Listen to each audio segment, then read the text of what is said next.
I'm Sharon Brett Kelly, and this is the sound of Lake Rotorua lapping at the road. It's already started to surround the public toilets right here. This is just a reserve straight off State Highway 30 between Rotorua and Whakatane, the main road. And I've just arrived here after spending several hours with Phil Thomas. He's a local community board chairman. And we've been driving around just looking at the damage these flooded lakes are doing. They're eating away at the side of the road. They're in people's houses. They've covered parks and playgrounds. They have caused businesses to close down. Children can't go to school. People are having to drive for an hour and a half to get to work instead of 20 minutes. It's cut people off from their local communities, from their social lives, and Phil Thomas calls it a slow-moving disaster. I'm going to say, out of everything we've looked at today, this is the first thing that shocked me. Really? I can't believe how much higher this is than when I was here 3 weeks ago. We're looking at the toilet block, the public toilet block, and last time I was here, it was still a metre out of the water. Now the water is lapping at the doors. A really sad thing is 300 metres down the road is a fantastic playground that we put in just before COVID. It is now, if you see pictures of it, it's just the roof of a little playhouse for the tots that was there. It's the tops of the swings. That's about all that's visible. The rest of it's underwater. There was beach between it and the lake.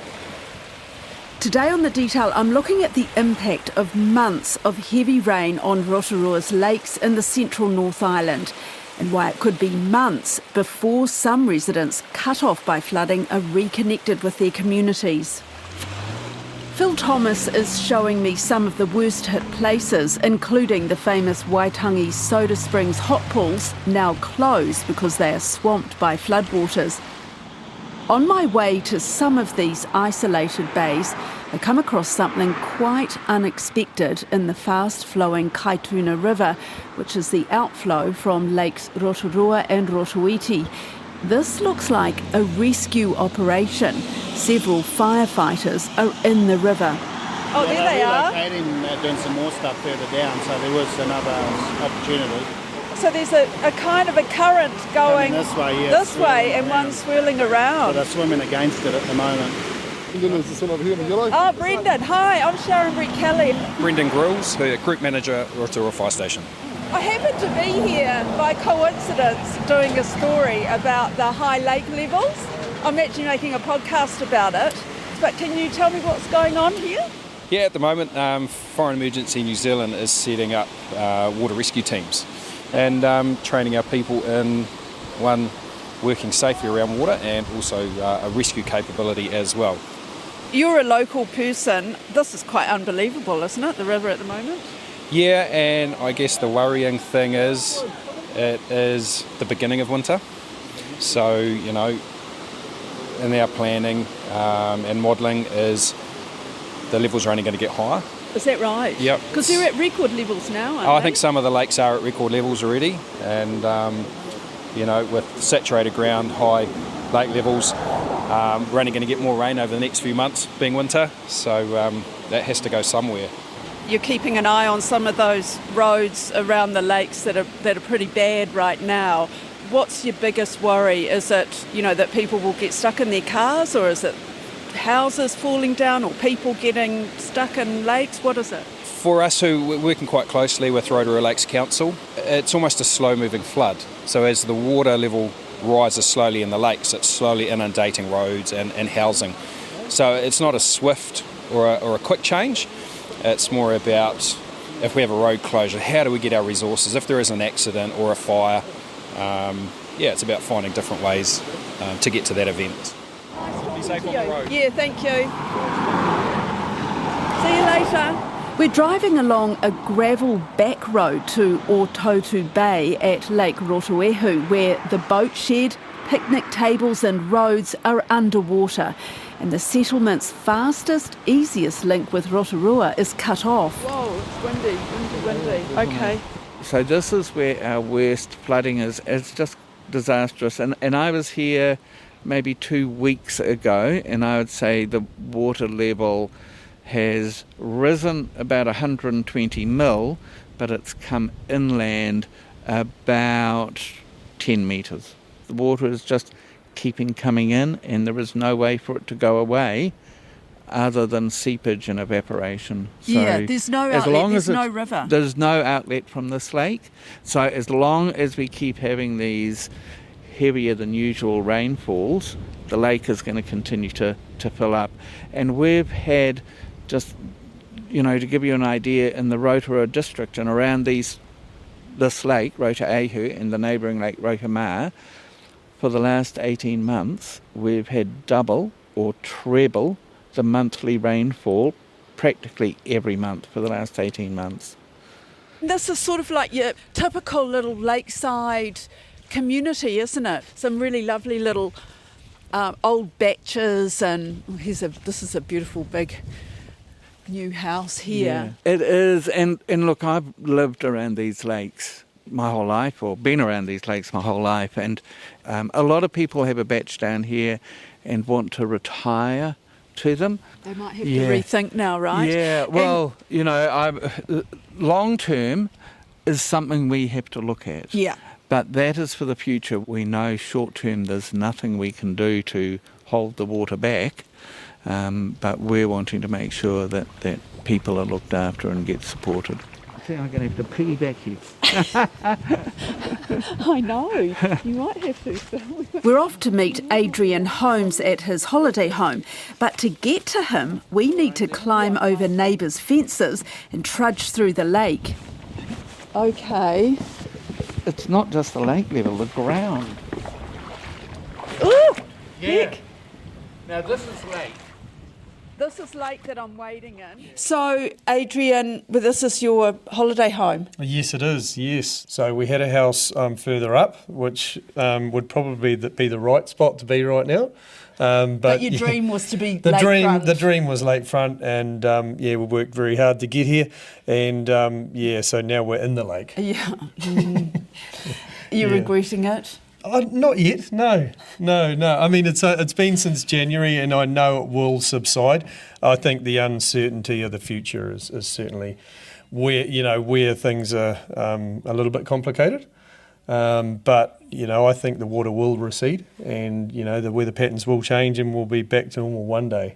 It started in January, so the house started flooding downstairs due to groundwater, not lake water. So it was just pure saturation of the land, and the water was coming up through every crack it could find in the concrete and wherever it could, and it was in the house then. And it was quite interesting going through the emotions of that and saying, okay, well, I want to keep the water out, but it was impossible to beat. So 8 hours of mopping, and then you sort of get your head around it and say, you know what, this is a waste of time. Is it a case of it's the weather? The government, the council, the authorities, nobody could have done anything? No, absolutely not, no. It is 100% the weather. Now we're facing the lake coming into the house as well as the groundwater, so, this is a new problem, and the lake brings a lot of rubbish with it. The weed and the debris and the small fish and everything else that comes in. So that's why I've sandbagged all around the front to try and just stop a lot of the weed and stuff that gets blown in via the wind, because that then starts to smell, and you sort of get dead fish in there, and you end up with a few other issues. So also rodents, so rats, they make their way in, frogs, pukeko.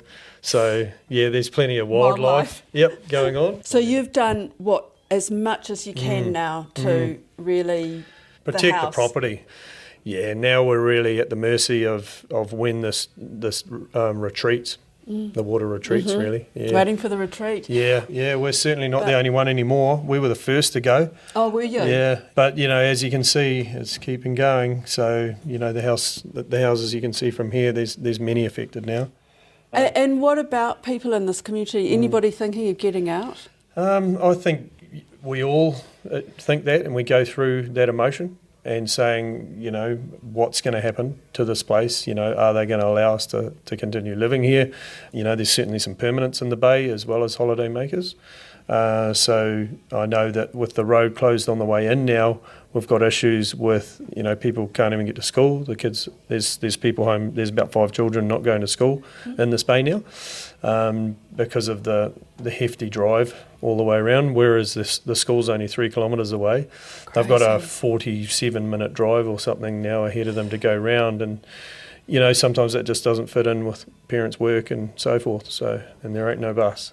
No, and you can't go by boat? Not really, because there's no boat ramps left. They're all underwater. Of No course. jetties, and obviously rural post and that sort of stuff. They're cutting down to just a couple of times a week, and rubbish collection I think is still okay.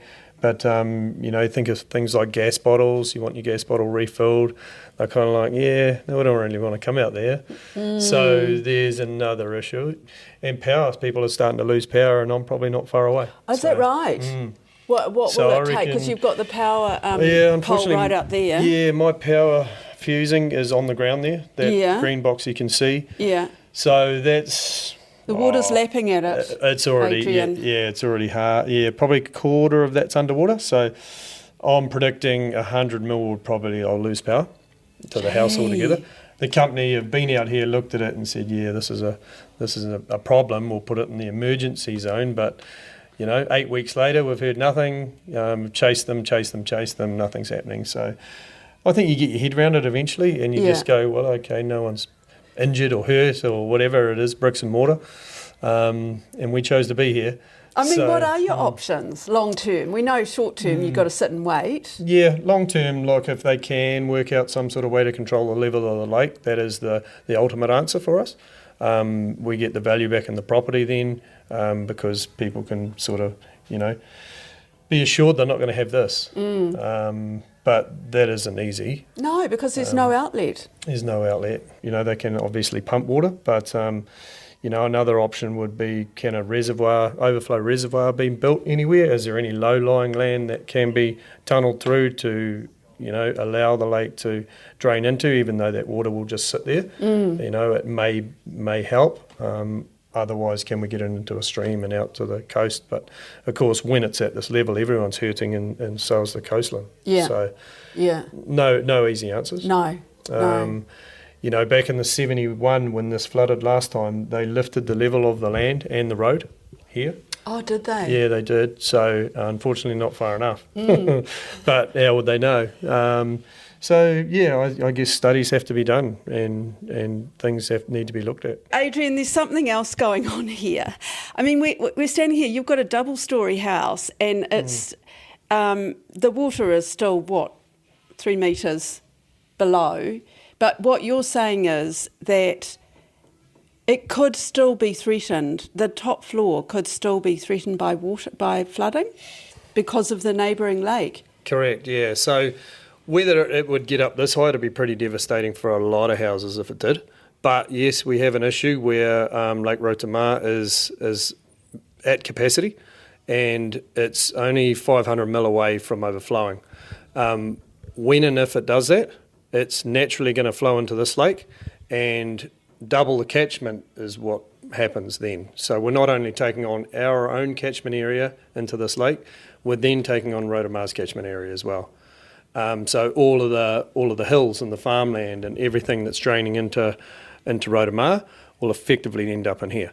So this, if that happens, it's never happened before on record, but if it does happen, then we're in the possible situation where we could go up at least another metre and a half perhaps, That's a game changer for a lot of houses in here. A lot more get flooded. Or can they be lifted up? What are the options to say, okay, this is on now. Can we save these houses? Is there any point in saving these houses? This is a big game. And so far, this has kind of been a slow creep of, Yes. you've watched it. But if Rotorua overflows into Rotorua, that could happen very quickly. Absolutely. And raise those levels very, very quickly. Yep, that's right. So most people here are aware of the situation, and a lot of people are choosing to move a lot of stuff out of their houses now that know that could potentially be affected with another metre rise in the lake level. So there are people starting to clear out for that eventuation if it does happen. So. And again, nothing can be done about it because Rotorua doesn't have an outlet either. No. So neither of the lakes are managed by anyone apart from Mother Nature. So it's a natural course of events that's going to happen. And yeah, to sort of put it in perspective though, if Rotorua does get to that level, then a lot of State Highway 30 is underwater. So there's no road from east to west to east or whatever, So it will be, you would not be able to pass through that road from Rotorua to Whakatane. So that's the major. Main road, yeah. That's the main road, yeah. State Highway 30. So that would be a lot of that, would be 500 mil underwater. And they're just not going to allow traffic through there. So it's a disaster for, on a couple of levels. The housing, the properties, but also the roading and infrastructure, whatever happens to infrastructure, And what are you being told by, the experts or the authorities about the likelihood of this happening, given it, we're getting record amounts of rain month after month? So they're currently doing studies, I understand. So there's been nothing formally released. So I think they're flat out trying to work that out right now. There's been no indication of whether it will or will not happen. If it does, the impacts of that, but I'm sure they're pretty flat out trying to work on that as we speak. Oh my goodness, hello. In Kennedy Bay, just 5 minutes drive away, Julie Rigger is at home baking bread. She's one of a handful of permanent residents in this little settlement. You can just whip up bread at a moment's notice, and you don't need the shop. Well, and that's just as well, actually, that you don't need the shop, because the shop is now how far away? Oh, well, it takes about an hour to get to the shop now, and it was just across the water before. Yeah, well, just across the water. So what are you talking about? The flooded road. Yeah. And that would have been 5 minutes. So you really are, you're isolated now, whereas before you weren't. No, really? we do have a lovely community. How has your life been affected? Well, I feel really sad about the community at Rotorua because they have community events, like on Saturday night last, it was the community dinner. So there's all these things that happen and we're cut off from it now. And also, civil defence, if there should be a major calamity, then it's over there that we are supposed to head for safety. Oh, how do you do that? We have can't to get in now. a boat. But there's nowhere to launch a boat because the jetty's underwater. Yes, well, I could get in my kayak, but a few of us are going to get together next week or the week after and see if we can make a little plan for here. A civil defence plan? Yeah, well, just a meeting point, and one lady is talking about getting a defibrillator, just to make sure that should the worst come to the worst, we have somewhere safe to go. So I just feel a bit separated from them. What's the thing that worries you the most? Is it that civil defence aspect of things?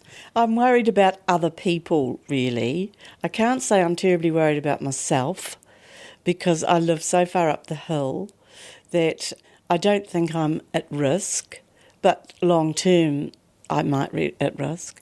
But I came here knowing what the lake behaved like in the cyclical fashion. So it's not a surprise to me. At the moment, I'm concerned about the men who can't get to their work at Kawerau and the children who can't get to school and the lady behind me who can't get to her job at school and has to work from home. And we're all talking and trying to, as a community, to come up with solutions to these things. After driving for nearly an hour, I'm with Phil on the other side of the flooded road that's cut off Julie and other residents from their community. This is the journey that would normally take 5 minutes. The road runs along a narrow piece of land between lakes Rotorua and Rotorua, and water is everywhere. And you can see, just as we're coming around the corner, you can see the flooded road. And look, a lot of people will know the soda springs at Lake Rotorua. You can smell We're just it. coming down past them. Yep. Yeah. Even Look at the it. car park is underwater. The changing sheds have water in them, and even their little house now. Yeah, and the pools themselves are totally flooded. They're unsafe to swim in now, so they've been closed. So you can see just where we're walking up here now how far up the road the water is coming. Yeah. I think I have to say also, at the moment it's Rotorua that's really suffering because of this road closure, making life difficult for everyone who lives there. But if the lakes get much higher, we're going to see Lake Rotorua overflow onto State Highway 30. Now, State Highway 30 is the only direct link between Whakatane and Rotorua. If State Highway 30 is underwater, if it had to be closed, it is a huge disruption, not just to locals, but to freight movements, to logging movements, to everything in the area. It'd have a huge impact. And the trouble there is that we're already seeing the road being threatened by the lake levels. But it's out of everybody's hands. I think that's the thing that I mentioned to you earlier. What we're working on is preparing and getting ready and being able to help people. That's really all we can do, because we can't stop it raining. And until it stops raining, this problem doesn't have an end.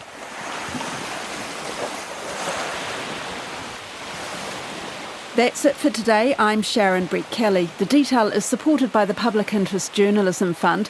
Today's episode was engineered by Phil Benj. Our producers are Sarah Robson and Bonnie Harrison. And thanks to Phil Thomas, Julie Rigger, Adrian Holmes and Brendan Grills. Ka kite anō.